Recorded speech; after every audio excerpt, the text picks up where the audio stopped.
Assalamualaikum warahmatullahi wabarakatuh. Bismillahirrahmanirrahim. Alhamdulillah. Wassalatu wassalamu ala Rasulillah nabiyina Muhammadin ibn Abdullah wa ala alihi wa ashabihi wa man walah. Tajuk kita pada hari ini keutamaan sifat santun. Dalam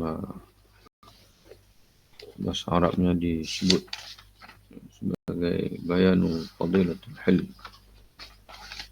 Menjelaskan tentang kelebihan sifat santun, iaitu ada ketikanya di al-hilm ditafsirkan dengan as-sabr, sifat sabar, dan al-hilm juga boleh memberi makna al-aql, iaitu akal. Ulul ahlam iaitu orang-orang yang berakal.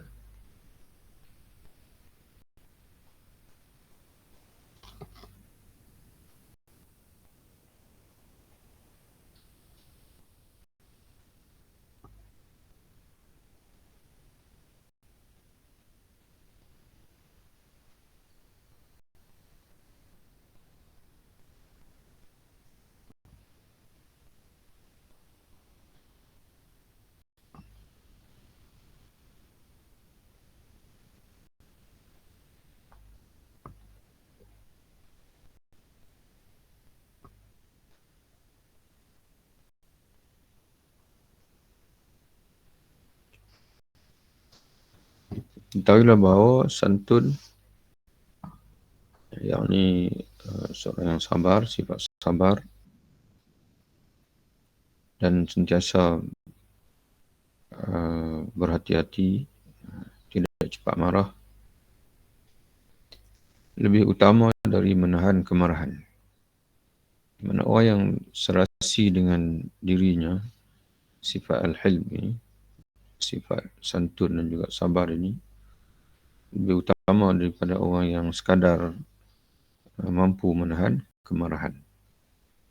Kerana menahan kemarahan merupakan upaya untuk bersifat santun.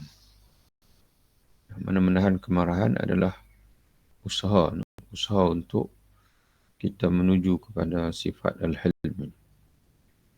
Jadi mana dia belum lagi serasi dengan dirinya al-hilm, kesabaran, kesantunan ini, walaupun dia mampu untuk menahan kemarahan. Menahan kemarahan tidak diperlukan kecuali oleh orang yang bergelojak kemarahannya, dan dalam menghadapinya ia memerlukan mujahadah yang sangat keras. Tetapi apabila ia terbiasa dengan hal tersebut selama masa tertentu, maka hal itu menjadi kebiasaan hingga tidak ada bergelojak kemarahannya. Orang yang mampu menahan kemarahan, makna dia masih ada kemarahan. Dan kemarahan itu masih lagi bergelojak dalam hatinya, cuma dia mampu menahannya. Adapun orang yang memiliki sifat al-hilm, penyantun ini, kita disebut dengan al-halim, penyantun ini, maka dia gelojak kemarahan itu sudah tidak ada dalam hatinya. Bila-bila masa pun dia mampu untuk mengawal emosi daripada awal lagi, daripada akarnya lagi. Dan dia sentiasa menggunakan akal daripada dia sentiasa berinteraksi dengan berinteraksi itu melayani siapa saja di depan dia dengan kewarasan. Jadi sekaligus al-hilm ini boleh kita fahami sebagai orang yang mampu mengawal emosi, tidak cepat melatah.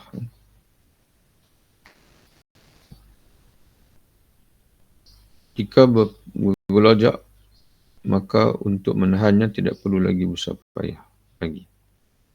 Itulah kepenyantunan yang alami dan sekaligus merupakan bukti.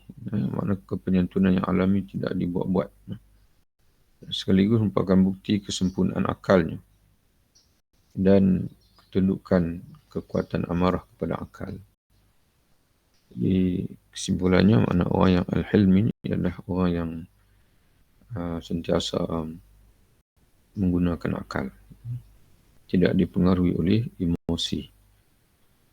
Namun permulaannya adalah upaya secara paksa untuk santun dan menahan kemarahan. Jadi sebelum kita menjadi orang yang sebati dengan diri kita, dengan diri kita sifat al-hilm ini, kita perlu melatih. Itu disebut dengan riyadhatun nafs. Melatih jiwa untuk bersifat dengan sifat-sifat yang mahmudah.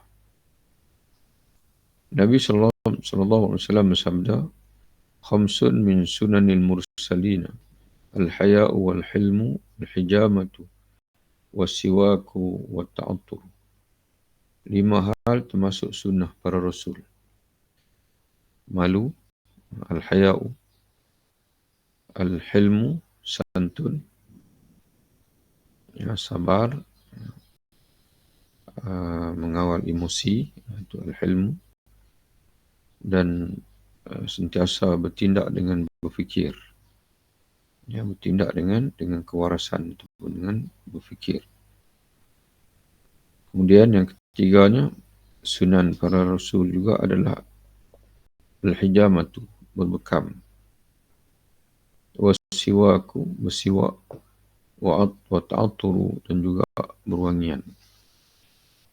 Hadis ini dalam tahqiq di bawahnya itu dinyatakan bahawa diriwayatkan oleh Abu Bakar bin Abi Asim, Imam Tirmizi, Al-Hakim dalam Nawadir Al-Usul, Imam Tirmizi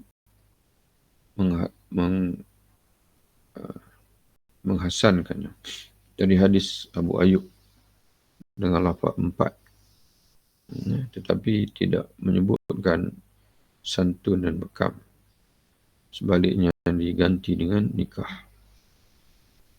Ini dalam riwayat Imam Tirmizi dari Abu Ayyub Ansari, 4 sunan al-mursalin, iaitu malu,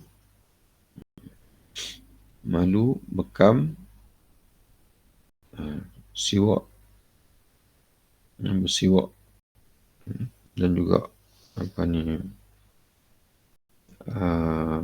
ta'atur, hijab. Yang bekam tidak ada, yang ada adalah malu, siwak, ta'atur, wangian, dan juga kahwin. Itu dalam riwayat Imam Tirmizi. 4 sunan mursalin, iaitu malu, siwak, berbekam, bekam tidak ada, al-ta'atur, berwangian, dan juga berkahwin. Abu Hurairah radhiyallahu anhu berkata, ada seorang lelaki berkata, "Wahai Rasulullah, sesungguhnya aku mempunyai kerabat yang aku sambung mereka, yakni aku sentiasa menghubungkan silaturahim dengan mereka, tetapi mereka pula memutuskannya." Ini memutuskan silaturahim mereka denganku. Aku sambung, tapi mereka memutuskan. Aku buat baik pada mereka, tetapi mereka berbuat tidak baik kepadaku. Mereka bertindak bodoh kepadaku, mereka bertindak kepadaku dengan kejahilan. Sedang aku tetap santun kepada mereka, yakni bertindak sebagai orang berakal, yang tidak cepat-cepat marah, tidak beremosi dengan mereka.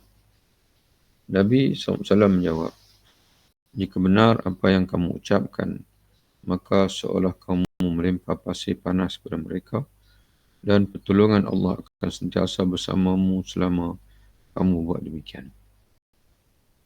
Hadis riwayat Imam Muslim. Jadi kamu tidak akan rugi apa-apa.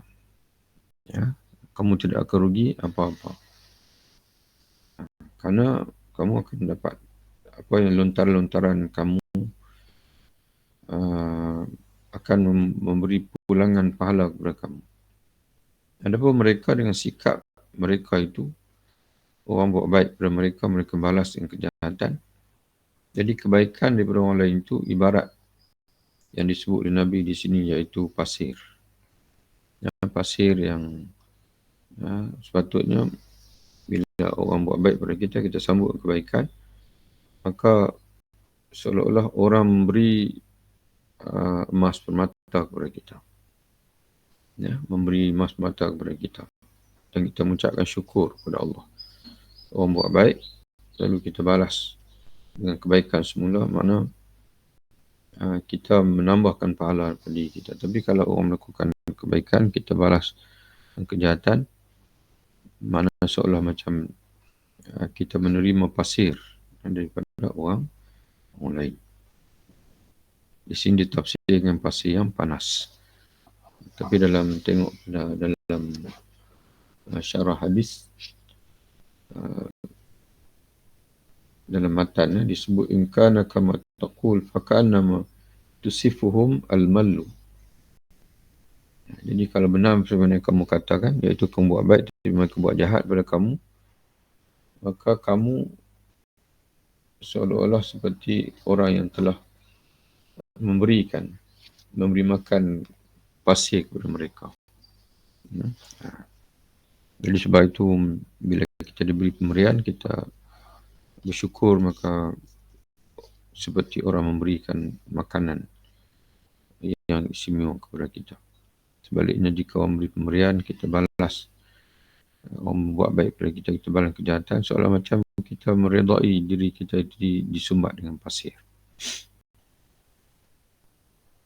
Tentang firman Allah Rabbaniyin dalam surah Al-Imran ayat 79, dikatakan maksud Rabbaniyin iaitulah orang-orang yang santun dan berilmu. Orang yang bertindak dengan akal dan juga orang yang berilmu. Itu makna Rabbaniyin. Ini merujuk pada ayat Allah, surah Allah, kunu Rabbaniyina. Jadilah kamu orang-orang Rabbani. Bima kuntum ta'limuna al-kitab. Kerana kamu yang mengajarkan kitab pada orang lain. Ini Allah Ta'ala tujukan kepada ulama-ulama Bani Israel, ulama-ulama Ahlul Kitab, dan sekaligus pada kita lah. Kerana ungkapan ini tertulis dalam Quran. Jadi dengan sebab kita ni mengajar kitab Allah kepada orang lain dan juga kita mengkaji kitab Allah, maka kita adalah menjadi Rabbani. Rabbani iaitu orang yang orang yang berakal dan juga orang yang berilmu.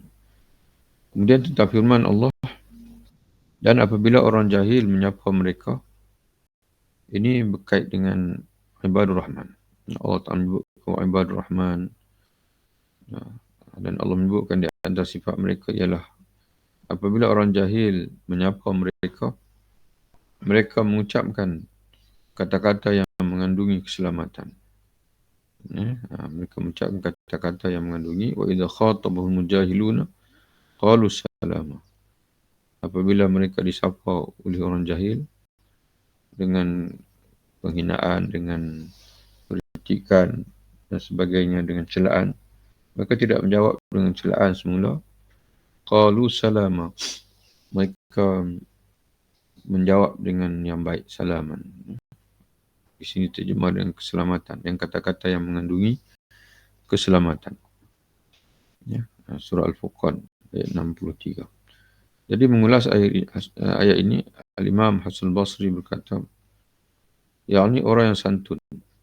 Jadi di antara sifat Abdul Rahman ialah orang yang santun. Orang yang sentiasa menjaga kewarasan, tidak beremosi.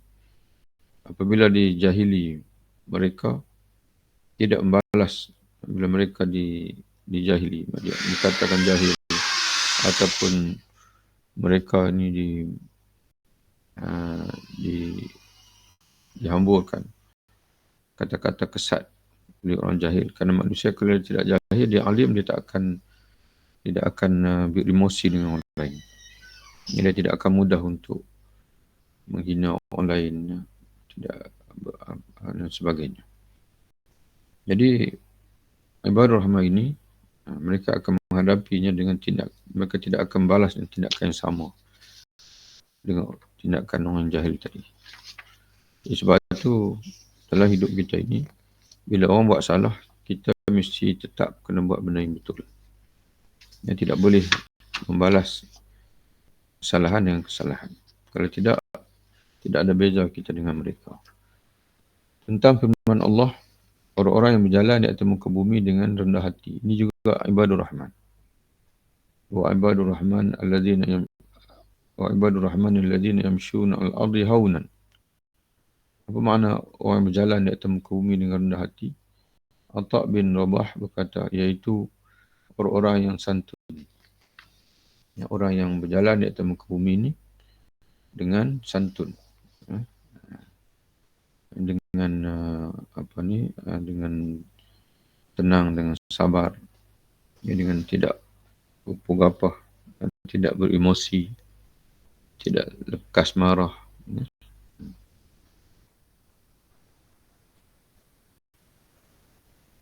Tentang firman Allah, dan apabila mereka bertemu dengan orang-orang yang mengerjakan perbuatan yang tidak berfaedah, mereka lalu melalui saja dengan menjaga kehormatan dirinya.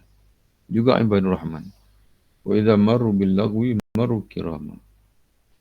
Mujahid berkata, yakni apabila disakiti mereka maafkan.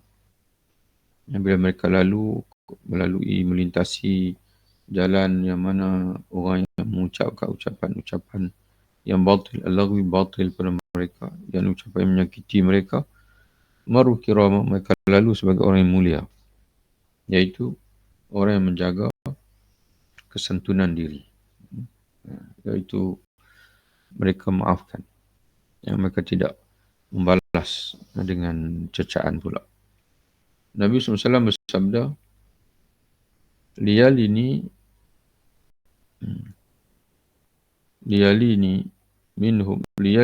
minkum zawul ahlami wan nuha, summa alladhina yalunahum wala takhtalifu qulubukum wa iyyakum wa hayshat al-aswaq.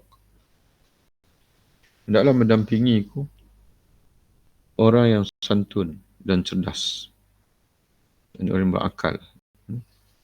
Hadis ini berkait dengan salat. Jadi apabila Nabi menjadi imam, Nabi nak di belakang dia itu hendaklah orang yang zawul ahlam wan nuha, iaitu orang yang baligh lah, orang yang berakal dan juga balik, orang yang balik maksudnya. Summa alladhina yalunahu, kemudian yang berikutnya, termasuklah kanak-kanak, maknanya hendaklah ada di barisan di belakang. Wala takhtalifu fatakhtalifu qulubukum.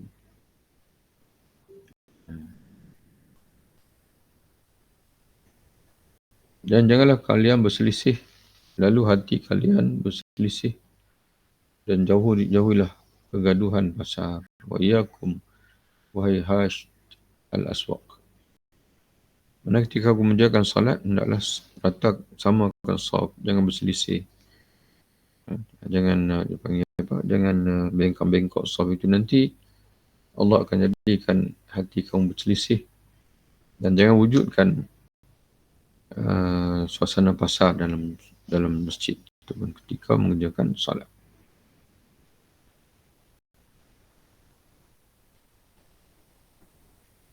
Diriwayatkan bahawa Ashaj datang kepada Nabi SAW, lalu ia menundukkan tunggangannya. Dia naik unta. Bila tiba kepada Nabi SAW, dia pun mendudukkan tunggangannya dan mengikatnya. Kemudian ia membuang dua baju yang sedang dipakainya dan mengeluarkan dua baju yang bagus dari tempat baju, lalu memakainya dengan disaksikan oleh Rasulullah. Rasulullah menyaksikan dia, macam mana dia ni. Dia tidak terus terjun daripada unta. Dia pastikan unta dia duduk, kemudian dia turun, kan? Kemudian dia ikat unta dia, kemudian dia buka bagnya, dan dia buang baju yang dia pakai, diganti dengan baju yang baru, kerana dia nak bertemu dengan Rasulullah SAW dalam keadaan yang cantik, indah. Dan Nabi mematikan dia. Kemudian ia berjalan menuju Rasulullah. Lalu Nabi bersabda, sesungguhnya pada dirimu, wahai Ashaj, ada dua akhlak yang dicintai Allah dan Rasulnya. Ashaj bertanya, apa kedua akhlak itu, wahai Rasulullah? Nabi menjawab, al-hilmu wal-anatu. Di sini terjemah santun dan juga sabar. Tapi tengok dalam syarah hadis, al-hilmu iaitu hadis ini dapat dalam Sahih Muslim. Dalam ta'liq kepada Sahih Muslim oleh Syekh Fuad Al-Baqi, kata dia al-hilmu ni al-aql, yang berakal. Orang yang maknanya orang yang mana menghadapi sesuatu dengan pemikiran dan kewarasan, mana sentiasa merhati apa yang sepatutnya dibuat. Wal anatu, kata dia, at-tathabbut wa tarkul ajal. Maknanya tenanglah, maksud tenang. Jadi kalau kita nak terjemah di sini, santun dan tenang. Okay, santun dan juga tenang. Itu dua sifat yang disukai oleh Allah yang ada pada Ashaj yang disebut Nabi SAW. Ashaj bertanya, dua sifat yang aku jadikan sebagai akhlak atau dua akhlak yang dihunjamkan Allah kepada aku. Dua sifat itu, adakah datang berdiriku ataupun Allah Ta'ala?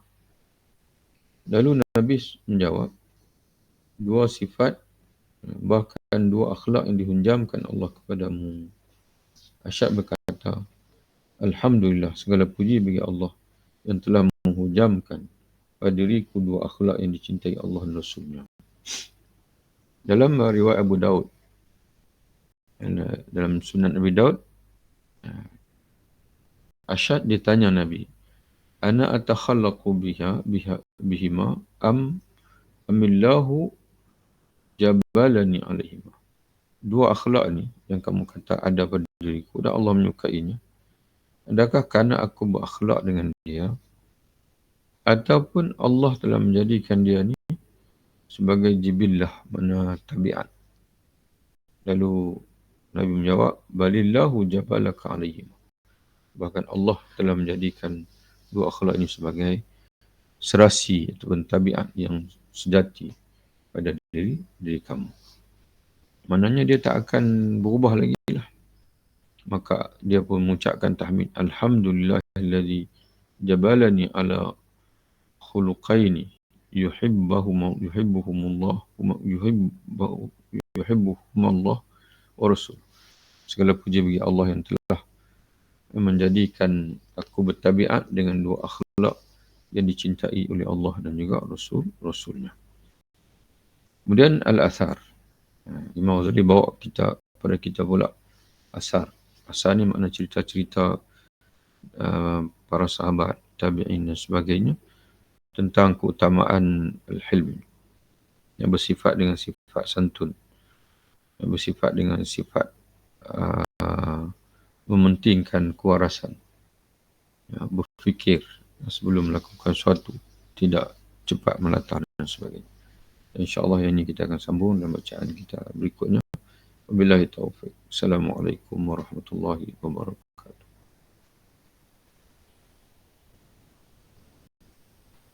Jumpa lagi insyaAllah.